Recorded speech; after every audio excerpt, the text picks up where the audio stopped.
Hi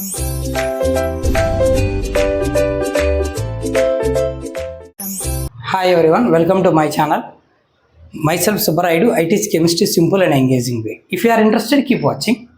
ఈరోజు మనం ఇందులో ఈ సెషన్లో మనం డిస్కస్ చేస్తున్నది ఏంటంటే 2025 కండక్ట్ చేసిన పాలిసెట్ ఎగ్జామ్ని అందులో కూడా కెమిస్ట్రీ పార్ట్ని డిస్కస్ చేస్తున్నాం. ఎగ్జామ్ 30th April 2025 కండక్ట్ చేశారు.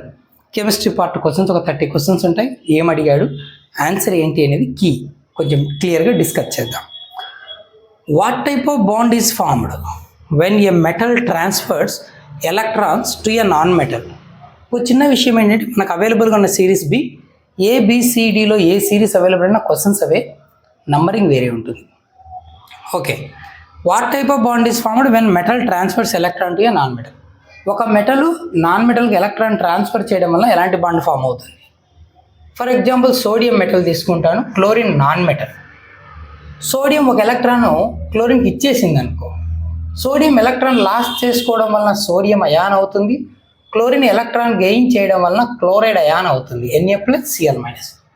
These two oppositely charged ions strongly helded by electrostatic forces of attraction, nothing but we get 1 mole NaCl crystal. అంటే ఇక్కడ ఈ ఆపోజిట్ చార్జ్ అయాన్స్ మధ్య ఉన్న స్ట్రాంగ్ ఎలక్ట్రోస్టాటిక్ ఫోర్సెస్ని ఏమంటారు? అయానిక్ బాండ్ అంటారు. అంటే మెటల్ నుంచి ఎలక్ట్రాన్కు ట్రాన్స్ఫర్ అయినప్పుడు, మెటల్ నుంచి నాన్ మెటల్కు ఎలక్ట్రాన్ ట్రాన్స్ఫర్ అయినప్పుడు అయాన్స్ వస్తాయి. అప్పుడు ఫామ్ అయ్యే బాండ్ ఏంటి అంటే అయానిక్ బాండ్. ఏ బాండ్ ఫామ్ అవుతుందన్నా? Ionic bond. So option 3 is the right answer. Okay, తర్వాత next, what is the name of the process where carbonate ore are converted to oxides by heating in limited air? Carbonate ఓర్ను లిమిటెడ్గా oxygen supply చేస్తూ heat చేస్తే ఆక్సైడ్గా మారిపోవాలి. For example calcium carbonate తీసుకుందాం, CaCO3. Oxygen ఏమి ఇవ్వట్లేదు, limited supply అంటే చాలా తక్కువ, ఆల్మోస్ట్ ఇన్ ద యాబ్సెన్స్ అని చెప్పచ్చు. అప్పుడు ఆక్సైడ్ అయిపోవాలి, CaO+CO2. సో ఇక్కడ కార్బోనేటు ఆక్సైడ్ కన్వర్ట్ అయ్యింది. ఈ ప్రాసెస్ని ఏమంటారు? In the absence of air, if ore is heated to just below its melting point to get into oxide is called calcination అంటాం. సో ఆన్సర్ ఏంటి? First option calcination, option 1. ఓకేనా? absence of airలో heat చేస్తే calcination. Which of the following is an ore of mercury? Mercury యొక్క ore ఏంటి అన్నాడు. Hematite అంటే formula Fe2O3, ఇది iron ore. Cinnabar mercuric sulphide HgS అంటాం. Galena PbS lead sulphide. Bauxite Al2O3 2H2O. ఇవి formulas. ఇప్పుడు చెప్పండి, వీటిలో మెర్క్యూరీ యొక్క ఓర్ ఎవరు? Cinnabar. So option 2, second option. Next, what kind of bond exist in a molecule of nitrogen? N2 మాలిక్యూల్లో ఎలాంటి bonds ఉంటాయి? N2 అంటే N, a triple bond N. 2 nitrogen atoms మధ్య ట్రిపుల్ బాండ్ ఉంటుంది. సరే, క్వశ్చన్ ఏం అడిగాడు? Single bond, double bond, triple bond, ionic bond. So answer ఏంటి? Triple bond. So option 3. Triple bond ఇక్కడే కదా, థర్డ్ ఆప్షన్ కదా. So option 3. Okay, what makes graphite a good conductor of electricity? Graphite good conductor, దానికి కారణం ఏంటి? దేని వలన graphite good కండక్టర్గా బిహేవ్ చేస్తుంది? గ్రాఫైట్లో కార్బన్ sp2 హైబ్రిడైజేషన్లో ఇన్వాల్వ్ అవుతుంది. Carbon involves in sp2. So 1 pz orbital contain unpaired electron. So each carbon contain 1 unpaired electron. Due to delocalisation of that electron, graphite act as a good conductor అని చెప్తాం. So due to availability of free electron, ఇక్కడ presence of strong bond, free electrons in its layered structure, its rigid 3-dimensional structure, its slippery texture. Slippery texture కాదు, rigid 3-dimensional కాదు, presence of strong covalent bond కాదు. The correct option is free electrons in its layered structure. Graphite layered structures మధ్యలో electrons అనేవి ప్రతి carbon దగ్గర ఒకటి ఉండడం వలన అవి డీలోకలైజ్ అవ్వడం వల్ల ఎలక్ట్రిసిటీని కండక్ట్ చేస్తాయి. So option 2, second option. What property allow carbon to form large molecules by bonding with it self?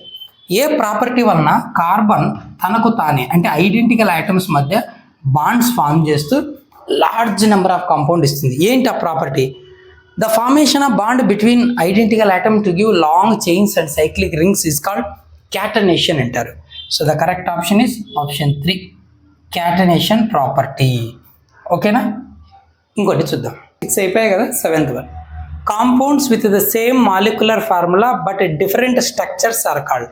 Molecular formula same ఉంటూ స్ట్రక్చర్ డిఫరెన్స్ ఉంటే వాటిని ఏమంటాం? స్ట్రక్చరల్ ఐసోమర్స్ అంటారు. Simply isomers. Isotope, homologous compounds, functional groups, isomers. So the correct answer is isomers, 4th option. Same formula స్ట్రక్చర్లో variation ఉంటే structural isomers అంటాం జనరల్గా, మనకు 10th క్లాస్లో ఉన్నది అది. కానీ ఇక్కడ స్ట్రక్చరల్ ఐసోమర్స్ ఇవ్వలేదు, జస్ట్ ఐసోమర్స్ ఇచ్చాడు కాబట్టి అదే ఆన్సర్, మిగిలినవి ఏవి కాదు. Which series contains compounds differing by A CH2 group.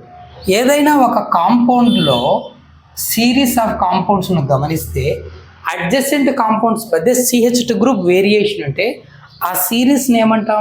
Homologous series అంటారు. CH2 యూనిట్ కానీ లేదా మాస్ బై 14 యూనిట్స్ అంటాం, which is called as homologous series. So homologous series, isomeric series, saturated series, ionic series.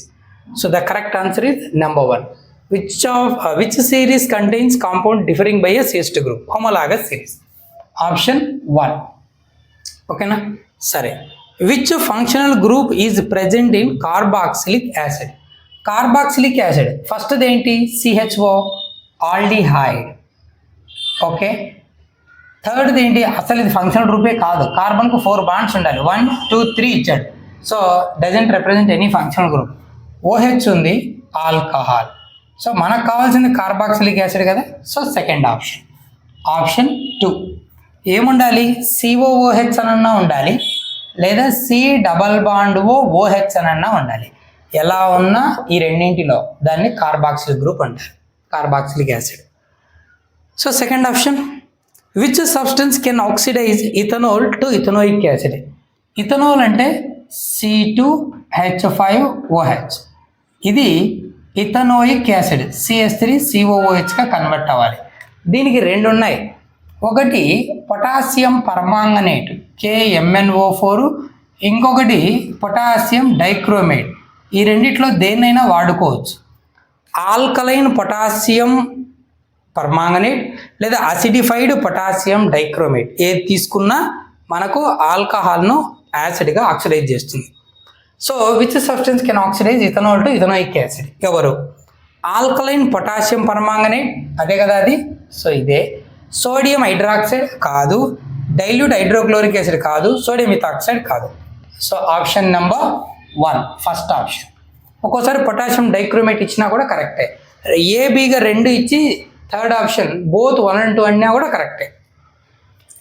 What is the product formed when magnesium ribbon is burned in oxygen? Magnesium ribbon ఆక్సిజన్లో burn చేస్తే ఏమొస్తుంది? MgO, magnesium oxide. Oxygen 2 ఉన్నాగా 2 పెట్టేద్దాం, 2Mg. So we get a white mass. ఓకేనా? So answer ఏంటి? Magnesium oxide అంటాం, second option. What is the law of conservation of mass? Law of conservation of mass అంటే ఏంటి? Mass neither be created nor destroyed during a reaction. మనం కొత్తగా create చేయలేం, ఉన్నదాన్ని destroy చేయలేం, but can convert from one form to another form. అంతే కదా. ఇక్కడ ఉన్న ఇథైల్ ఆల్కహాల్ ఇథనోయిక్ యాసిడ్గా కన్వర్ట్ అయింది. లేదు, ఏదైనా తీసుకోవచ్చు. మెగ్నీషియం ఆక్సిజన్ MgOగా కన్వర్ట్ అయింది. దీన్నే చూడు, మెగ్నీషియం మాస్ ఎంత? అటామిక్ మాస్ 24, 2 ఉన్నాయి, 2 × 24. ఆక్సిజన్ 2 ఉన్నాయి, ఒక్కొక్కటి 16, ఇదొక 32, ఇదొక 48. మొత్తం ఎంత అవుతుంది? 70, 80 అవుతుంది మొత్తం. ఓకేనా? ఇక్కడ మెగ్నీషియం ఎంతనైనా 24, ఆక్సిజన్ 16, మొత్తం ఎంత? 40. అలాంటివి 2 ఉన్నాయి, ఇంటూ 2 వేస్తే ఎంత? 80. సరిపోయిందా? సో కొత్తగా నువ్వు మాస్ ఏమైనా యాడ్ చేయగలిగావా? లేదు. ఉన్నది ఏమైనా తీసేయగలిగావా? లేదు. 48, 32, 80, అక్కడ 240, 80. కానీ convert from one form to another form. Magnesium oxygen విడివిడిగా ఉన్నవి మెగ్నీషియం ఆక్సైడ్గా మారిపోయాయి. That is called law of conservation of mass. So mass can neither be created nor destroyed in chemical reaction. Option 4 correct. మిగతావి కాదు, చదివినా ఒకటే. Energy can be created అన్నాడు, number of reactant product equal ఉండాలన్నాడు. Mass and energy are interchangeable. Mass energy మారుతూ ఉంటాయంట. Mass ఎనర్జీగా, energy మాస్గా. No, so the correct option is fourth option. ఓకేనా, ఇంకొన్ని ఉన్నాయి అవి కూడా చూద్దాం. ఓకే, 13th క్వశ్చన్ నేనా. What is the significance of writing physical states in a chemical equation? ఏదైనా ఒక కెమికల్ ఈక్వేషన్ తీసుకుందాం. For example calcium carbonate heat చేస్తే కాల్షియం ఆక్సైడ్ కార్బన్ డైఆక్సైడ్ వస్తాయి. Carbon dioxide gas, calcium oxide solid, calcium carbonate solid అని రాస్తాం. అంటే ఇక్కడ physical states mention చేసాం. ఆయన ఏమంటున్నాడు, what is the significance of writing physical state? ఈ ఫిజికల్ స్టేట్స్ రాయాల్సిన అవసరం ఏంటి, దాని ఇంపార్టెన్స్ ఏంటి అంటున్నాడు. ఏంటి, to provide information about the physical forms of substances, to show the mass of reactant products. Physical states రాస్తే మాస్ ఏమైనా తెలుస్తుందా? తెలీదు. సెకండ్ది wrong. To balance the equation more accurately. Equation యాక్యురేట్గా బ్యాలెన్స్ చేయడానికి, బ్యాలెన్స్ చేయాలంటే మోల్స్ తెలియాలి, ఫిజికల్ స్టేట్ కాదు. To indicate the catalyst used in the reaction. Catalyst ఏదైనా ఉంటే ఆరో పైన మెన్షన్ చేస్తాం, కానీ ఫిజికల్ స్టేట్స్ వలన అది క్యాటలిస్ట్ యూజ్ చేసామో లేదో తెలియదు. So the correct answer is to provide information about the physical forms of substance. నువ్వు తీసుకుంటున్న రియాక్టెంట్ ఏ ఫిజికల్ ఫామ్లో ఉంది, వస్తున్న ప్రోడక్ట్స్ ఏ ఏ ఫిజికల్ ఫామ్లో ఉన్నవి వస్తున్నాయి అనేది ఇన్ఫర్మేషన్ మనకు తెలియడానికి ఫిజికల్ స్టేట్స్ రాస్తాం. So the correct option is number 1. Next, what is the product formed when slaked lime reacts with carbon dioxide during white washing? During white washing ఏబిఆర్జీస్లో కూడా అడిగాడు ఇదే question. During white washing chemical ఏం వాడతామని, స్లేకెడ్ lime అని గత వీడియోలో చెప్పుకున్నాం. సరే, ఇక్కడ కూడా ఏమంటున్నాడు, what is the product formed when slaked lime? Slaked lime అంటే ఏంటి, CaOH ట్వైస్, తడిస్తున్నాం కాల్షియం హైడ్రాక్సైడ్. వైట్ వాషింగ్, గోడలకు సున్నం కొడుతున్నావు, ఫస్ట్ కొట్టినప్పుడు ఏదో డార్క్గా ఉంటుంది, అంటే పల్చగా మజ్జిగ కొడితే ఎలా ఉంటుందో, మజ్జిగ గోడ పైన వేస్తే ఎలా ఉంటుందో అట్లా. అంటే వైటిష్గా అంత తెల్లగా ఏముండదు, ఊరికే ఏదో వాటర్లో కలిపిన సున్నం అలా వేస్తే పల్చగా డార్క్ కలర్లో ఉంటుంది, అంటే అలా ఈటు ఏదో మజ్జిగ వేస్తే ఎలా ఉంటుందో అట్లా. బట్ కొంత టైం తర్వాత అది డ్రై అయిపోయాక చూస్తే ఇట్ బికమ్ వైట్. ఎందుకలా, ఏం జరిగి ఉంటుందంటే ఈ కాల్షియం హైడ్రాక్సైడ్కి ఎయిర్లో ఉన్న కార్బన్ డైఆక్సైడ్ ఎంటర్ అయిపోతుంది, దాంతో రియాక్ట్ అయిపోతుంది. CaCO3 plus water, a curdy white precipitate, down arrow represent precipitate, తెల్లగా ఉండేటువంటి పెరుగు లాంటి ప్రిసిపిటేట్ ఫామ్ అవుతుంది. ఇక్కడ ఎప్పుడైతే సున్నం గోడలకు వేస్తామో అప్పుడు ఏమవుతుందంటే కార్బన్ డైఆక్సైడ్ ఎంటర్ అయిపోయి వైట్ ప్రిసిపిటేట్ ఫామ్ చేస్తుంది. దాన్ని ఏమంటామంటే కాల్షియం కార్బోనేట్. సో ఇక్కడ ఆన్సర్ CaCO3 ఉండాలి, కాల్షియం హైడ్రాక్సైడ్ కాదు, calcium carbonate, calcium oxide, calcium chloride. The correct option is number 2, calcium carbonate. Clear? Why does iron nail becomes brown when dipped in copper sulphate solution? Copper sulphate solution తీసుకుందాం, CuSO4. ఇందులో iron nail dip చేసావు, ఇది యాక్చువల్గా blue కలర్లో ఉంటుంది. ఓకేనా, కాసేపటి colour మొత్తం డిజపియర్ అయిపోతుంది, FeSO4 and then copper deposit అవుతుంది. ఓకేనా, సో ఎప్పుడైతే నువ్వు ఐరన్ నెయిల్ కాపర్ సల్ఫేట్లు వేసావో కాసేపటికి ఏమవుతుందంటే ఐరన్ కాపర్ను డిస్ప్లేస్ చేస్తుంది. ఐరన్ మోర్ రియాక్టివ్ అని కంపేర్ టు కాపర్, కాబట్టి కాపర్ను డిస్ప్లేస్ చేసి ఐరన్ సల్ఫేట్ వస్తుంది. ఓకేనా, ఇది గ్రీన్ కలర్లో ఉంటుంది, దీనిపైన బ్రౌన్, ఓకేనా, బ్రౌన్ సాలిడ్ ఫామ్ అయిపోతుంది, కాపర్ అంతా డిపాజిట్ అవుతుంది బ్రౌన్ కలర్. అందుకే అప్పుడు ఏమవుతుంది, ఐరన్ నెయిల్ బికమ్ బ్రౌనిష్ అంటాడు. When does iron nail become brownish? Brownish ఎందుకంటే due to deposition of copper on ferrous sulphate, iron nail. ఓకేనా, copper gets deposit on iron nail, ఇదే మన answer. Iron reacts with oxygen కాదు, the nail rust కాదు, the nail undergo thermal decomposition అస్సలు కాదు. Correct option number 1. తర్వాత, what causes corrosion of iron? Iron ఏమవుతుంది కరోజన్లో ఇన్వాల్వ్ అవుతే Fe2O3 XH2O, hydrated ferric oxide వస్తుంది. దీనికి కారణం ఏంటి, వాటర్ వచ్చిందా, మాయిశ్చర్ ఉండాలి, ఆక్సిజన్తో రియాక్ట్ అయిందా, ఆక్సిజన్ ఉండాలి, ఆ రెండు ఉండాలి. సో ఎక్స్పోజర్ టు సన్లైట్, సన్లైట్కి ఎక్స్పోజ్ చేయడం వల్ల రస్టింగ్ స్పీడ్ పోతుంది, కానీ ఆ సన్లైట్కి ఎక్స్పోజ్ చేయడం వల్లనే రస్ట్ వస్తుంది అంటే తప్పు, అది not main cause. Contact with acid, యాసిడ్తో టచ్ చేయడం వల్ల, అంటే కొంత యాసిడ్ వేయడం వల్ల కరోజన్, ఆ రస్టింగ్ అనేది స్పీడప్ అవుతుంది, కానీ యాసిడ్ వేస్తేనే రస్ట్ వస్తుంది అంటే తప్పు. ఈ రెండు స్పీడప్ చేస్తారు రస్టింగ్ని, కానీ మెయిన్ కాజ్ అయితే కాదు. So the reaction with oxygen and moisture. So the answer is second option. Oxygen moisture దొరికితేనే ఆక్సిడైజ్ అయిపోయి రస్ట్ ఫామ్ అవుతుంది. What is the process called when fats and oils are oxidised and their smell and taste changes? మనకు oil fat ఉన్నటువంటి food material ఎయిర్లో పెట్టేస్తే కొంత time తర్వాత, కొన్ని అవర్స్ తర్వాత దాని స్మెల్ మారిపోతుంది, టేస్ట్ మారిపోతుంది. ఓకేనా? Unpleasant odour, tasteless. దీనికి కారణం ఏంటి? ఈ ప్రాసెస్ని ఏమంటారు అంటున్నాడు. ఈ ప్రాసెస్ని ఏమంటారంటే ర్యాన్సిడిటీ అంటారు. ఫుడ్ కరోజన్ని rancidity.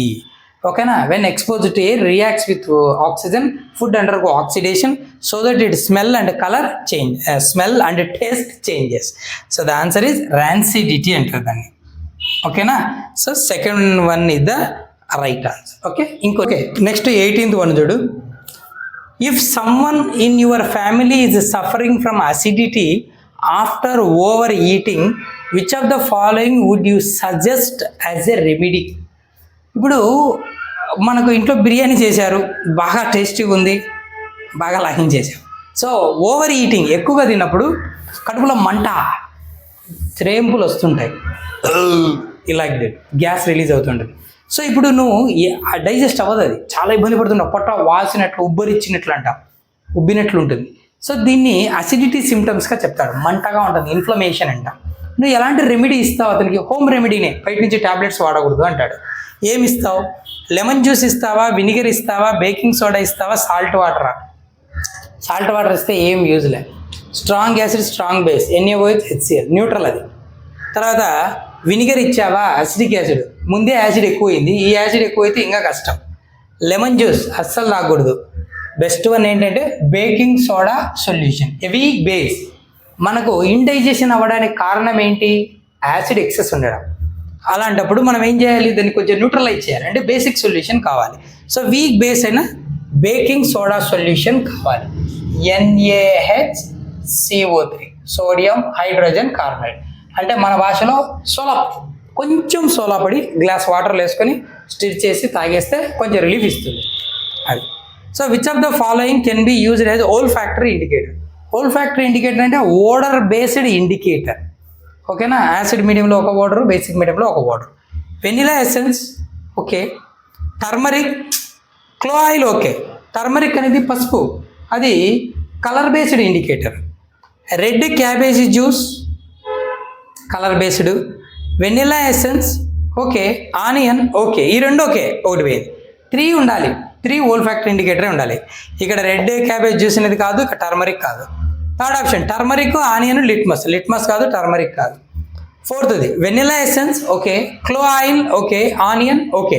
So the correct option is fourth option, option 4. Phenolphthalein is used as an indicator in the reaction between. Phenolphthalein ఏ రియాక్షన్లో ఇండికేటర్గా వాడతారు? యాసిడ్ బేస్ రియాక్షన్స్లో. సో acid and base, so option number 1. ఓకేనా? So vanilla essence, onion, clove oil అయిపోయింది. Phenolphthalein అనేది acid base ఇండికేటర్లో వాడతాం. యాసిడ్ మీడియంలో కలర్లెస్, బేసిక్ మీడియంలో పేల్ పింక్. ఓకేనా? సరే, ఇక్కడ acid and base, acid and metal, base and metal oxide, acid and non metal oxide, ఇవేవి కాదు. Answer acid and base. So first option. Which of the following is a synthetic indicator? Synthetic man made indicator. Turmeric పసుపు natural, litmus paper natural, plant నుంచి వస్తుంది. Red cabbage juice అది natural, red cabbage నుంచి వస్తుంది. So the only is methyl orange, second option. Red cabbage juice అనేది man made indicator, synthetic indicator. Why do acidic solution conduct electricity? యాసిడ్ని వాటర్లో వేస్తే ఎలక్ట్రిసిటీని ఎందుకు కండక్ట్ చేస్తాయి? యాసిడ్ని వాటర్లో వేద్దాం. ఫర్ ఎగ్జాంపుల్ హైడ్రోక్లోరిక్ యాసిడ్ తీసుకుందాం, వాటర్లో వేస్తే ఏమిస్తుంది? H+ ion, Cl- ion. అంటే కండక్టివిటీకి కారణం ఎవరు? అయాన్స్. ఓకేనా? So due to the formation of ions in aqua solution acids conduct electricity అంటారు. Due to the presence of water molecule? No. Due to the presence of free electrons? No, electrons కాదు. Due to the presence of ions in solution? Correct, because acids are solid conductor. అసలు సాలిడే కాదు. So answer అయిన third one, due to the presence of ions in the solution, third option. ఓకేనా? 23rd question. Tooth decay begins when the pH of the mouth drops below. Same question as it is ఏపీఆర్జేసీలో very first question ఇదే అడిగాడు.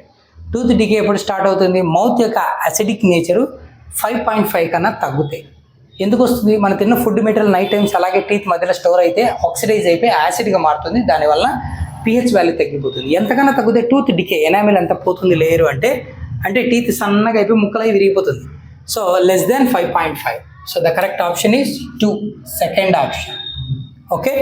What chemical is responsible for the pain caused by bee sting? Bee కుట్టినప్పుడు, కందిరిగా కుట్టినప్పుడు మనకు ఏ chemical బాడీలోకి enter అవుతుంది? ఏం ఎంటర్ అవుతుంది? Methanoic acid, HCOOH, which is also called as formic acid. Red ant స్టింగ్లో కూడా ఇదే మన బాడీలోకి ఎంటర్ అవుతుంది. నొప్పి, అబ్బా మంట అంట. What is the chemical formula plaster of Paris? అంటే ఇక్కడ ఆన్సర్ ఏంటి? నెంబర్ 1. ఓకేనా. మిత్ ఒక కార్బన్, మిథనోయిక్. హైడ్రోక్లోరిక్ యాసిడ్ కాదు, ఎసిటిక్ యాసిడ్, సల్ఫ్యూరిక్ యాసిడ్ కాదు. సో మిథనోయిక్ యాసిడ్ ఇది right answer. What is the chemical formula plaster of Paris? Calcium sulphate semihydrate లేదా hemihydrate అంటాం.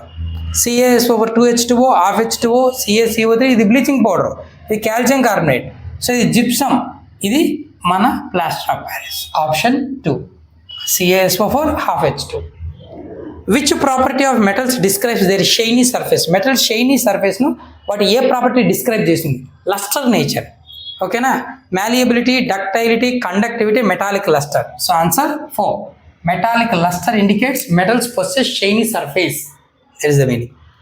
Why are cooking vessels made up of metals like copper and aluminium?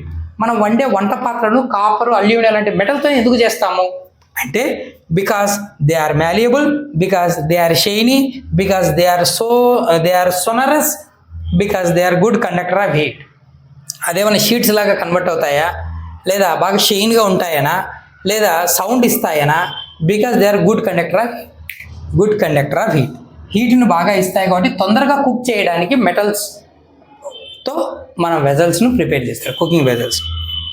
Why are metals like sodium and potassium stored in kerosene oil? కిరోసిన్లో store చేస్తాం sodium, potassium. ఎందుకు?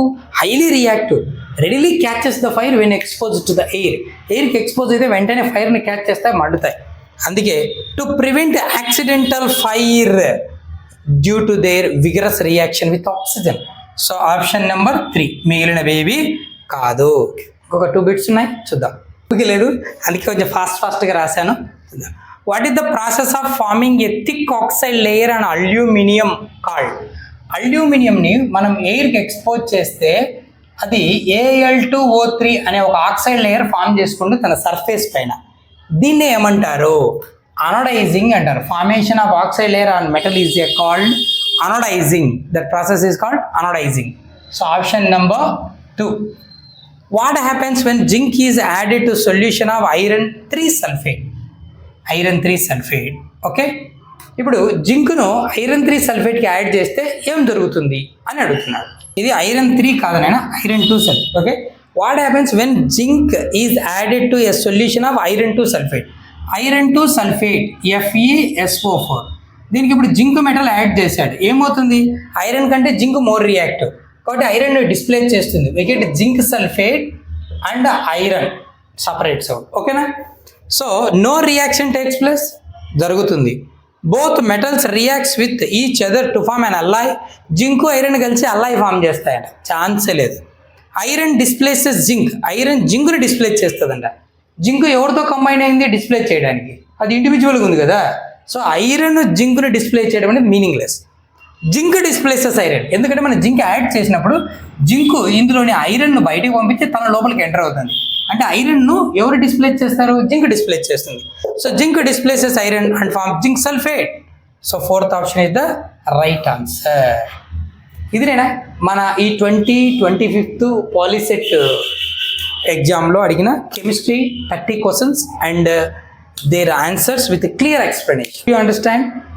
Feel free, do leave a comment if you have any doubt. Okay, but don't forget to like, share and subscribe. That's it for today's video. See you next. Keep watching. Thank you.